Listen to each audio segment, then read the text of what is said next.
Film की शुरुआत दो बहनों स्पाइडर और जेसी से होती है। वे आंसुओं से अपनी मां जेसी के बेजान शरीर को देख रही होती हैं, जिनकी मौत नशे की दवा ज्यादा लेने से हो गई है। दोनों बहनें बड़ी मुश्किल से अपनी मां के शरीर को उठाती हैं और पास के एक गोदाम में ले जाकर एक बड़े बक्से में छिपा देती हैं। जेसी बहुत दुखी होकर अपनी मां को आखिरी बार चूमती है और उनकी याद में उनका लॉकेट अपने पास रख लेती है। इसके बाद स्पाइडर जेसी से कहती है कि वो किसी को भी मां की मौत के बारे में नहीं बताएंगी, क्योंकि अगर किसी को पता चल गया तो सरकार उन्हें अलग अलग पालक घरों में भेज देगी। स्पाइडर कसम खाती है कि वो मरना पसंद करेगी, लेकिन अपनी बहन से अलग नहीं होगी। कुछ देर बाद जब दोनों बहनें नाश्ता कर रही होती हैं, तभी उनकी मां का फोन बजने लगता है। स्पाइडर देखती है कि फोन रीज नाम के किसी आदमी का है, लेकिन वह फोन नहीं उठाती। इसके बाद दोनों स्कूल के लिए निकलती हैं। रास्ते में स्पाइडर देखती है कि जेसी अभी भी मां का लॉकेट पहने हुई है। वह कहती है कि अगर किसी ने देख लिया तो शक हो सकता है, इसलिए जेसी मजबूरी में लॉकेट उतार देती है। स्कूल पहुंचने पर स्पाइडर अपनी छोटी बहन को फिर समझाती है कि किसी को भी उनका राज नहीं बताना है। जेसी वादा करती है कि वह किसी को कुछ नहीं बताएगी, लेकिन खुद स्पाइडर राज छिपा नहीं पाती और अपनी सबसे अच्छी दोस्त एलेक्सिस को सब कुछ बता देती है। एलेक्सिस यह सुनकर हैरान रह जाती है। उसे चिंता होती है कि लोग उनकी मां की गैरहाजिरी पर ध्यान दे सकते हैं, पर स्पाइडर बताती है कि उनकी मां तो कई महीनों से घर के दरवाजे तक भी नहीं निकलती थी, इसलिए किसी को कुछ पता नहीं चलेगा। शाम को जब जेसी को उसकी एक दोस्त की दादी घर छोड़ती है, तो यह देखकर स्पाइडर बहुत गुस्सा हो जाती है। वह जेसी को डांटती है कि उसने किसी और से सवारी क्यों ली। अगर वे लोग घर के अंदर आ जाते तो उन्हें सच्चाई पता चल जाती। रात में स्पाइडर खाना बनाने की कोशिश करती है, लेकिन उसे पता चलता है कि घर में खाने का सामान बहुत कम बचा है। दोनों बहनें जो भी थोड़ा मिलता है वही खा लेती हैं। स्पाइडर जेसी को ढांढस बंधाती है और कहती है, चिंता मत करो, 6 दिन बाद हमें सरकारी मदद के पैसे मिल जाएंगे। इतने में बाहर एक गाड़ी रुकती है। स्पाइडर खिड़की से देखती है, वह उनकी मां का प्रेमी रीज है। वह जेसी से मिलने की मांग करता है। स्पाइडर झट से झूठ बोल देती है कि मां तो 1 घंटे पहले ही एक और औरत के साथ गाड़ी में कहीं चली गई। ये सुनकर रीज गुस्से में आ जाता है और कहता है कि उसकी मां उसे फोन करे, फिर वहां से चला जाता है। इस घटना से दोनों बहनें बहुत डर जाती हैं। जेसी कहती है कि रीज फिर से वापस आएगा। कुछ देर बाद स्पाइडर देखती है कि जेसी शेड में बैठी रो रही है, अपनी मां के शरीर के पास। वह उसे गले लगाकर समझाती है कि रीज एक नशेड़ी आदमी है, उसे सिर्फ नशे की परवाह है। जब उसे समझ में आएगा कि मां अब उससे दूर हो गई है, तो वह खुद ही किसी और के पास चला जाएगा। कुछ दिन बाद बहनों को आखिरकार अपनी मां के कार्ड पर सरकारी पैसे मिल जाते हैं। दोनों बहुत खुश होकर बाजार जाती हैं और बहुत सारे नाश्ते और मिठाइयाँ खरीद लेती हैं। वे बाहर बैठकर खुशी से खाने लगती हैं। तभी दुकान का कैशियर कोडी वहां आता है और उनकी तस्वीर खींच लेता है। स्पाइडर नाराज होकर उस पर छेड़छाड़ का आरोप लगाती है और कैमरा लेकर फोटो मिटाने की कोशिश करती है, लेकिन उसे पता चलता है कि वह पुराना फिल्म वाला कैमरा है, न कि डिजिटल वाला। कोडी अपना कैमरा वापस लेता है और वहां से चला जाता है, क्योंकि उसका आराम का समय खत्म हो चुका होता है। घर लौटने के बाद जेसी पूछती है कि उन्हें हर महीने सरकारी मदद में कितने पैसे मिलते हैं। स्पाइडर बताती है कि 3 लोगों के लिए उन्हें करीब $600 मिलते हैं। अगली सुबह उनकी मां के फोन पर फिर एक कॉल आती है, लेकिन स्पाइडर उसे फिर से नजरअंदाज कर देती है। थोड़ी देर बाद एक वॉइस मेल आता है। वह सरकारी अधिकारी पाओला का होता है। वह कहती है कि वह घर आने वाली है, यह देखने के लिए कि जेसी बच्चों की ठीक तरह से देखभाल कर रही है या नहीं। ये सुनकर दोनों बहनें बहुत घबरा जाती हैं और जल्दी जल्दी अपनी मां का कमरा साफ करने लगती हैं, जो पूरी तरह बिखरा हुआ होता है। सफाई करते समय उन्हें एक शिक्षिका प्रमाण पत्र मिलता है। स्पाइडर बताती है कि उनकी मां पहले स्कूल में अध्यापिका थीं, लेकिन जेसी को यह बात यकीन करने में मुश्किल होती है। स्पाइडर फिर तय करती है कि जब पाओला आएगी तो वे कहेंगी कि उनकी मां बैंक में नौकरी के इंटरव्यू के लिए गई हैं, लेकिन जेसी कहती है कि मां की गाड़ी तो अभी भी बाहर खड़ी है, जिससे उनका झूठ पकड़ा जा सकता है। दोनों जल्दी से बाहर भागती हैं ताकि गाड़ी कहीं और ले जा सके। समस्या ये होती है कि स्पाइडर को गाड़ी चलानी नहीं आती। जेसी उसे याद दिलाती है कि जैसे वे गो कार्ट चलाती थीं, वैसे ही कोशिश करे। किसी तरह स्पाइडर गाड़ी चला लेती है और उसे घर से दूर पार्क कर देती है। थोड़ी देर बाद पाओला घर पहुंचती है। स्पाइडर उसे बताती है कि उनकी मां बैंक में नौकरी के लिए गई है, लेकिन कौन से बैंक में, यह उसे याद नहीं आता। दोनों बहनें अपनी मां की खूब तारीफ करती हैं कि वह कितनी जिम्मेदार हैं और उनकी कितनी अच्छी तरह देखभाल करती हैं। पाओला फिर फ्रिज और रसोई की अलमारियां देखती है, जहां काफी सारा खाना रखा होता है। जेसी का कमरा भी साफ सुथरा देखकर वह कुछ हद तक संतुष्ट हो जाती है। घर से निकलते समय वह कहती है कि उनकी मां जल्द ही उसे फोन करके संपर्क करें। इसके बाद जेसी को चिंता होती है कि पाओला दोबारा आ सकती है, लेकिन स्पाइडर उसे समझाती है कि अब तक कई अधिकारी आ चुके हैं, कोई भी 1 साल से ज्यादा नहीं टिकता, तो अगली बार शायद कोई नया अधिकारी आएगा। इसी बीच कहानी में एक नया किरदार आता है, स्थानीय पुलिस अधिकारी बेन। वह एक सड़क हादसे की जांच कर रहा होता है, जहां 2 नशे में धुत लोग गाड़ी चलाते हुए दुर्घटनाग्रस्त हो जाते हैं। सबसे दुखद बात यह होती है कि गाड़ी में उनके 2 छोटे बच्चे भी थे, लेकिन सौभाग्य से दोनों बच जाते हैं। शाम को बेन अपने घर लौटता है और देखता है कि स्पाइडर वहां अपनी दोस्त एलेक्सिस के साथ बैठी है, और एलेक्सिस दरअसल उसकी बेटी होती है। स्पाइडर उनके परिवार के साथ रात का खाना खाती है और बताती है कि वह घर बस से जाएगी क्योंकि उसकी माँ आज बहुत व्यस्त हैं। लेकिन बेन मना कर देता है। वह कहता है कि इतनी रात में अकेले जाना सुरक्षित नहीं है, इसलिए वह खुद उसे घर छोड़ने की बात कहता है। थोड़ी देर बाद वे स्पाइडर के घर के बाहर पहुंचते हैं। वहां बेन बताता है कि वह और उसकी माँ जेसी स्कूल में साथ पढ़ते थे। वह अंदर जाकर मिलने की बात करता है, लेकिन स्पाइडर जल्दी से बहाना बना देती है कि उसकी माँ कल के नौकरी के इंटरव्यू को लेकर बहुत घबराई हुई है और किसी से मिलना नहीं चाहती। घर के अंदर आने के बाद जेसी स्पाइडर पर गुस्सा करती है। वह कहती है कि तू अपनी दोस्त की दादी को तो घर में नहीं आने देती, लेकिन शेरिफ को खुद लेकर आई। रात को स्पाइडर जेसी से माफ़ी मांगती है। वह कहती है कि आज उससे गलती हो गई। यह सुनकर जेसी हैरान रह जाती है। फिर वह दुखी होकर पूछती है, हम कब तक ऐसे ही झूठ बोलते हुए जिंदगी जीते रहेंगे? अगले दिन स्पाइडर बस का टिकट लेने जाती है। जब टिकट देने वाली महिला उसकी उम्र पूछती है तो वह घबरा कर कहती है कि वह 15 साल की है। महिला समझ जाती है कि स्पाइडर घर से भागने की कोशिश कर रही है। वह उसे समझाती है कि बाहर की दुनिया उसके जैसी लड़कियों के लिए बहुत मुश्किल होती है और कहती है कि चाहो तो मैं किसी को मदद के लिए बुला सकती हूँ। लेकिन स्पाइडर कुछ नहीं कहती और जल्दी से वहां से निकल जाती है। बाद में वह सामान की दुकान पर जाती है, जहां उसकी फिर से मुलाकात कोड़ी से होती है। कोड़ी उसे कुछ दिन पहले खींची हुई उसकी तस्वीर देता है, जिसे देखकर स्पाइडर हल्के से मुस्कुरा देती है। कोड़ी उसे साथ घूमने और कुछ और तस्वीरें खींचने के लिए बुलाता है, लेकिन स्पाइडर मना कर देती है। रात में जेसी को कोड़ी की दी हुई वह तस्वीर मिलती है और वह अपनी बहन को चिढ़ाने लगती है। पूछती है कि क्या वे दोनों अब मिलने जुलने लगे हैं। स्पाइडर बताती है कि कोड़ी ने उसे बाहर चलने को कहा था, लेकिन उसने मना कर दिया क्योंकि वह नहीं चाहती थी कि कोई उनके निजी जीवन में दखल दे। जेसी उसे समझाती है कि उसे कोड़ी को एक मौका देना चाहिए, थोड़ा हंसने मुस्कुराने और जीवन का आनंद लेने से डरना नहीं चाहिए। अगले दिन स्पाइडर आखिरकार कोड़ी का बुलावा स्वीकार करती है और उसके साथ मोटरसाइकिल पर सैर के लिए निकल जाती है। रास्ते में कोड़ी एक मोटल पर रुकता है और वहां डेनिस नाम के एक आदमी से मिलता है। वह उसे कुछ तस्वीरें देता है। फिर दोनों एक जंगल में पहुंचते हैं, जहां कोडी स्पाइडर को कैमरा चलाना और तस्वीरें खींचना सिखाता है। उधर शेरिफ बेन स्पाइडर के घर पहुंचता है, ये देखने की उनकी मां कैसी हैं। लेकिन कोई दरवाजा नहीं खोलता और दरवाजा अंदर से बंद होता है। बेन पास में खड़ी कार देखकर शक करने लगता है। उसकी नज़र फिर पास के शेड पर जाती है, लेकिन तभी उसे किसी ज़रूरी कॉल के लिए वहां से जाना पड़ता है। दूसरी तरफ स्पाइडर कोडी की उस जगह जाती है जहां वह तस्वीरें तैयार करता है। वह वहां अपनी खींची हुई तस्वीरें देखती है। एक फोटो में वह डेनिस को पहचानती है और उसके बारे में पूछती है। कोडी बताता है कि डेनिस पहले नशे की दवाइयां बेचता था, लेकिन जब उसकी पत्नी ने ज्यादा नशा करने से जान दे दी तो सरकार ने उसके बच्चों को अपने संरक्षण में ले लिया। अब वह नकली शराब और सस्ता सामान बेचकर किसी तरह जी रहा है। बाद में स्पाइडर कोडी से कहती है कि वह उसे घर से दूर छोड़ दे, क्योंकि उसकी मां बहुत सख्त है और नहीं चाहती कि वह किसी लड़के के साथ दिखे। जाने से पहले कोडी उसे एक कैमरा देता है ताकि वह अभ्यास कर सके। स्पाइडर को कोडी का यह स्नेह भरा व्यवहार बहुत अच्छा लगता है। आने वाले दिनों में दोनों बहनें अपनी जिंदगी को सामान्य दिखाने की पूरी कोशिश करती हैं और मुश्किलों के बीच छोटे छोटे खुशियों के पल ढूंढती रहती हैं। लेकिन एक दिन जब वे दोनों एक खाने की जगह पर होती हैं तो अचानक रीज वहां आ जाता है।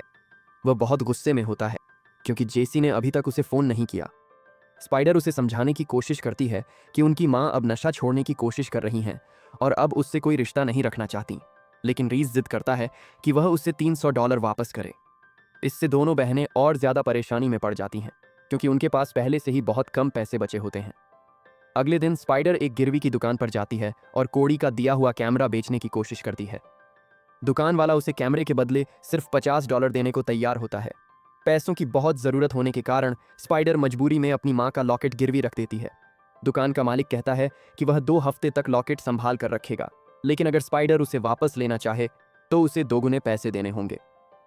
रात में स्पाइडर रीज के घर पहुंचती है और कहती है कि वह उसके पैसे लौटा रही है। साथ ही विनती करती है कि अब वह दोनों बहनों को परेशान न करे। वह उसे पैसे दे देती है, लेकिन रीज नीच आदमी साबित होता है। वह कहता है, रुको, मैं तुम्हें दिखाता हूं कि मैंने तुम्हारी मां को कैसे पागल बना दिया था। यह सुनकर स्पाइडर बहुत डर जाती है और वहां से भागने की कोशिश करती है।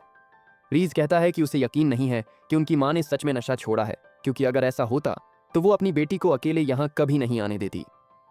घबराई हुई स्पाइडर वहां से भाग जाती है, जबकि रीज पीछे से चिल्लाता है, मैंने अभी खत्म नहीं किया है, घर पहुंचकर स्पाइडर सीधी गोदाम में जाती है, जहां वह गुस्से में उस बक्से को लात मारती है जिसमें उनकी मां का शव छिपा है, और फिर जोर जोर से रोने लगती है। वह अपनी मां पर गुस्सा निकालते हुए चिल्लाती है कि उसे उनसे नफरत है और उन्होंने उन्हें इस हाल में छोड़ दिया। अगले दिन स्पाइडर इंटरनेट पर जानकारी ढूंढती है और जानती है कि अपनी बहन जेसी को अपने पास रखने के लिए उसे 18 साल से ज्यादा उम्र की और आर्थिक रूप से सक्षम होना जरूरी है। रात में जेसी पूछती है कि उनकी मां का लॉकेट कहाँ गया, क्योंकि वह अब नहीं मिल रहा। स्पाइडर झूठ बोलती है कि वह मिल जाएगा, चिंता मत करो। उसी समय उन्हें शेरिफ बेन का एक संदेश मिलता है जिसमें वह कहता है कि जेसी और बच्चे उसके घर रात के खाने पर आए। ये सुनकर दोनों बहनें डर जाती हैं। अगली सुबह मजबूर स्पाइडर मोटल में डेनिस से मिलने जाती है और उससे कहती है कि क्या वह उसके लिए नकली पहचान पत्र बना सकता है ताकि वह यह साबित कर सके कि वह 18 साल की है। डेनिस तैयार हो जाता है और अपनी कीमत बताता है, लेकिन स्पाइडर कहती है कि उसके पास अभी पैसे नहीं हैं। उसे इतना परेशान देखकर डेनिस को उस पर तरस आ जाता है। वह पूछता है कि उसे इतनी जल्दी नकली पहचान पत्र की जरूरत क्यों है।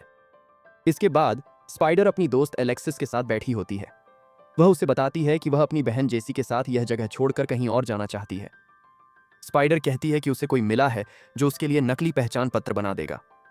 उसके बाद वह नौकरी करेगी और अपनी बहन को अपने पास रखने के लिए गोद ले लेगी। वह यह भी कहती है कि वह जेसी को यह सब तभी बताएगी जब सारे कागज तैयार हो जाएंगे। यह सुनकर एलेक्सिस उदास हो जाती है, क्योंकि उसे डर है कि उसकी दोस्त हमेशा के लिए चली जाएगी। थोड़े समय बाद जब स्पाइडर को सरकारी सहायता के पैसे मिलते हैं, वह गिरवी की दुकान पर जाती है, लेकिन वहां पहुंचकर उसे पता चलता है कि दुकानदार ने उसका कैमरा पहले ही बेच दिया है। वह मजबूरी में दूसरा कैमरा खरीद लेती है। जब दुकानदार लॉकेट के बारे में पूछता है तो स्पाइडर कहती है कि उसके पास अभी पैसे नहीं हैं और वहां से चली जाती है। बाद में वह कोड़ी से मिलने जाती है और उसे नया कैमरा लौटा देती है। कोड़ी मुस्कुराकर कहता है कि ऐसा करने की कोई जरूरत नहीं थी और उसे दोबारा बाहर घूमने का न्योता देता है। पहले तो स्पाइडर मना करती है, लेकिन जब कोड़ी जोर देता है तो वह मान जाती है। दोनों फिर जंगल की ओर जाते हैं, जहां वे तस्वीरें खींचते हैं और कुछ खूबसूरत पल साथ बिताते हैं। अगली सुबह जेसी, जिसे अस्थमा है, स्पाइडर को याद दिलाती है कि उसका इन्हेलर लगभग खत्म हो गया है। स्पाइडर वादा करती है कि स्कूल के बाद वह उसे फिर से भरवाएगी, लेकिन कुछ देर बाद दरवाजे पर दस्तक होती है, जिससे दोनों बहनें डर जाती हैं। दरअसल वह पाउला होती है, जो उनकी मां से मिलने आई होती है। वह पीछे के दरवाजे से घर के अंदर चली जाती है, लेकिन घर बिल्कुल खाली होता है। थोड़ी देर बाद पाउला की नजर आंगन के शेड पर पड़ती है। वह अंदर जाने की कोशिश करती है, लेकिन दरवाजा बंद होता है। अंदर दोनों बहनें डर के मारे छिपी होती हैं। पाउला आवाज लगाकर कहती है कि अगर उसे आज दिन खत्म होने तक जेसी की ओर से कोई जवाब नहीं मिला तो वह शेरिफ को बुला लेगी। उसके जाने के बाद थकी हुई और उदास जेसी कहती है, शायद अब हमें बाल संरक्षण विभाग को सब कुछ बता देना चाहिए, क्योंकि मैं अब ऐसे छिप छिप कर नहीं जी सकती। स्पाइडर उसे डांट कर चुप कराती है और तुरंत डेनिस को ढूंढने निकल जाती है ताकि नकली पहचान पत्र बनवा सके। लेकिन उसे डेनिस नहीं मिलता, क्योंकि वह उस दिन अदालत गया होता है अपने बच्चों की देखभाल का हक पाने के लिए। शाम को जेसी फिर से लॉकेट के बारे में पूछती है तो स्पाइडर आखिरकार सच बता देती है कि उसने लॉकेट बेच दिया था। यह सुनकर जेसी बहुत दुखी हो जाती है। स्पाइडर गुस्से में कहती है कि उनकी मां को उस लॉकेट या किसी और चीज की कोई परवाह नहीं थी, उसे तो बस अपने नशे की चिंता रहती थी। जेसी शांत स्वर में जवाब देती है, भले ही वह नशे में रहती थी, लेकिन वह बुरी नहीं थी, वह हमसे प्यार करती थी। इस पर स्पाइडर उसे याद दिलाती है कि एक बार उनकी मां ने छोटी जेसी को बरामदे पर अकेला छोड़ दिया था। अगर उस दिन स्पाइडर ने जेसी को नहीं उठाया होता तो वह ठंड से मर जाती। फिर स्पाइडर बताती है कि जेसी को सांस की बीमारी इसलिए हुई क्योंकि उनकी मां ने गर्भ में रहते समय नशे की दवाइयां ली थीं, जिससे जेसी के फेफड़े कमजोर हो गए। लेकिन जेसी इस बात पर भरोसा नहीं करती और रोते हुए घर से बाहर भाग जाती है। बाहर जाकर उसे सांस लेने में बहुत तकलीफ होती है और जब वह अपना इन्हेलर निकालती है तो पता चलता है कि वह खाली है। थोड़ी देर बाद स्पाइडर बाहर आती है और जेसी को जमीन पर बेहोश पड़ा देखती है। वह घबरा जाती है और तुरंत मदद के लिए फोन करती है, लेकिन जब पता चलता है कि एम्बुलेंस आने में देर लगेगी तो वह खुद ही जेसी को कार में डालकर अस्पताल ले जाती है। अस्पताल पहुंचते ही डॉक्टर इलाज शुरू करते हैं, लेकिन वे कोई जानकारी नहीं देते क्योंकि वहां कोई माँ बाप या कानूनी अभिभावक मौजूद नहीं होता। कुछ देर बाद बेन अस्पताल पहुंचता है। उसे अस्पताल नहीं बुलाया होता है। वह डॉक्टरों से बात करता है और फिर स्पाइडर को बताता है कि जेसी अब ठीक है। यह सुनकर स्पाइडर रोने लगती है और खुद को दोष देती है कि उसने इन्हेलर फिर से नहीं भरवाया। बेन उसे दिलासा देता है और कहता है, तुम उसकी बहन हो, उसकी माँ नहीं। फिर वह पूछता है कि उनकी माँ कहाँ है, लेकिन स्पाइडर कुछ नहीं कहती, बस उससे विनती करती है कि उसे उसकी बहन से अलग न किया जाए। बाद में जब जेसी डिस्चार्ज होती है तो दोनों बहनें एलेक्सिस के घर रात बिताती हैं।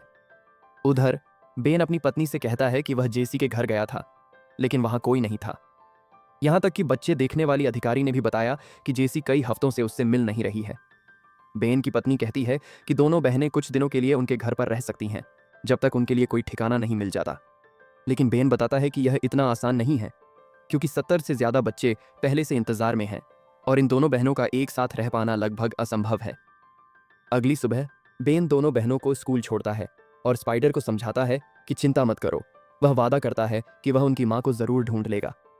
जैसे ही बेन वहां से चला जाता है, स्पाइडर अपनी योजना बताती है। वह कहती है कि वह आज ही भाग जाएगी। यह सुनकर एलेक्सिस उसे कुछ पैसे देती है और दोनों भावुक होकर अलविदा कहते हैं। इसके बाद स्पाइडर डेनिस के पास जाती है और उससे अपना नकली पहचान पत्र लेती है। फिर वह सीधा स्कूल पहुंचकर जेसी को वहां से ले जाती है। घर पहुंचकर स्पाइडर जल्दी जल्दी सामान पैक करने लगती है, जिससे जेसी हैरान होकर पूछती है, हम कहाँ जा रहे हैं? तब स्पाइडर बताती है कि उन्हें यहां से भागना होगा, वरना सरकारी लोग आकर उन्हें अलग कर देंगे। वह कहती है कि अब उसके पास पहचान पत्र है जो यह साबित करता है कि वह 18 साल की है, इसलिए वे किसी नए शहर में जाकर नई जिंदगी शुरू कर सकती हैं। लेकिन जेसी मना कर देती है। वह अपना स्कूल और दोस्तों को छोड़ना नहीं चाहती और कहती है कि वे अपनी मरी हुई मां को ऐसे नहीं छोड़ सकती। दोनों के बीच बात जल्दी ही झगड़े में बदल जाती है और गुस्से में स्पाइडर अपनी बहन को थप्पड़ मार देती है। तभी बाहर कार रुकने की आवाज आती है तो स्पाइडर जल्दी से दरवाजा बंद करने दौड़ती है, लेकिन दरवाजा बंद होने से पहले ही रीज अंदर घुस आता है। वह स्पाइडर को दीवार से लगा देता है और कहता है कि उसे सब पता चल गया है कि उनकी मां मर चुकी है, फिर भी वे सरकार से पैसे ले रही हैं। रीज कहता है कि वह किसी को कुछ नहीं बताएगा, लेकिन इसके बदले में उसे हर महीने $200 देने होंगे। मजबूरी में स्पाइडर मान जाती है। फिर रीज पूछता है कि जेसी कहाँ है। जब स्पाइडर कहती है कि वह घर पर नहीं है तो रीज गंदी नीयत से कहता है, चलो थोड़ा मजा करते हैं। स्पाइडर डर जाती है और भागने की कोशिश करती है, लेकिन रीज उसे पकड़ लेता है। तभी जेसी भागती हुई आती है और रीज के कान में काट लेती है। रीज गुस्से में जेसी को जोर से धक्का देता है, जिससे वह बेहोश हो जाती है। कुछ देर बाद जेसी होश में आती है और खुद को स्पाइडर की गोद में पाती है। स्पाइडर उसे बताती है कि रीज अब चला गया है। जेसी कहती है कि वह कहीं नहीं जाना चाहती, तो स्पाइडर रोते हुए उसे गले लगाती है और कहती है, सब ठीक है, माफ करना। अगले दृश्य में पुलिस घर पहुंचती है और पता चलता है कि दोनों बहनों ने आखिरकार सब सच बता दिया है। स्पाइडर बेन से पूछती है, क्या मैंने कुछ गलत किया? तो बेन कहता है, नहीं, तुमने तो बस अपने परिवार को एक साथ रखने की कोशिश की और इसमें कोई गलती नहीं है। कुछ दिनों बाद उनकी मां का अंतिम संस्कार होता है। दोनों बहनें कब्र पर फूल रखती हैं और रोती हैं। थोड़ी देर बाद कोड़ी स्पाइडर के पास आता है और उसे संभालने की कोशिश करता है। फिर स्पाइडर अपनी मां का लॉकेट उठाती है जो उसने वापस ले लिया होता है। वह उसे खोलती है और उसमें अपनी और जेसी की बचपन की तस्वीर देखती है। फिल्म के आखिर में वह लॉकेट अपनी गर्दन में पहन लेती है। यह दिखाता है कि अब स्पाइडर ने अपनी मां को माफ कर दिया है और अपने दुख के बीच कुछ सुकून पा लिया है। यहीं खत्म होती है फिल्म वॉट वी हाइड, दो बहनों की एक भावनात्मक कहानी जो दुनिया की कठिनाइयों के बीच भी एक दूसरे का साथ नहीं छोड़ती। ये कहानी हमें सिखाती है कि कभी कभी सबसे मजबूत लोग भी टूट जाते हैं, लेकिन असली सुकून तभी मिलता है जब हम सच्चाई से भागना बंद कर देते हैं। स्पाइडर की कहानी दर्द, हिम्मत और प्यार की मिसाल है, जो दिखाती है कि हालात कितने भी बुरे हों, प्यार हमेशा हमें आगे बढ़ने की ताकत देता है। अगर आपको यह कहानी पसंद आई हो तो इसे लाइक, शेयर और सब्सक्राइब जरूर करें, ऐसी ही और दिल छू लेने वाली फिल्मों के लिए। फिर मिलते हैं अगली वीडियो में।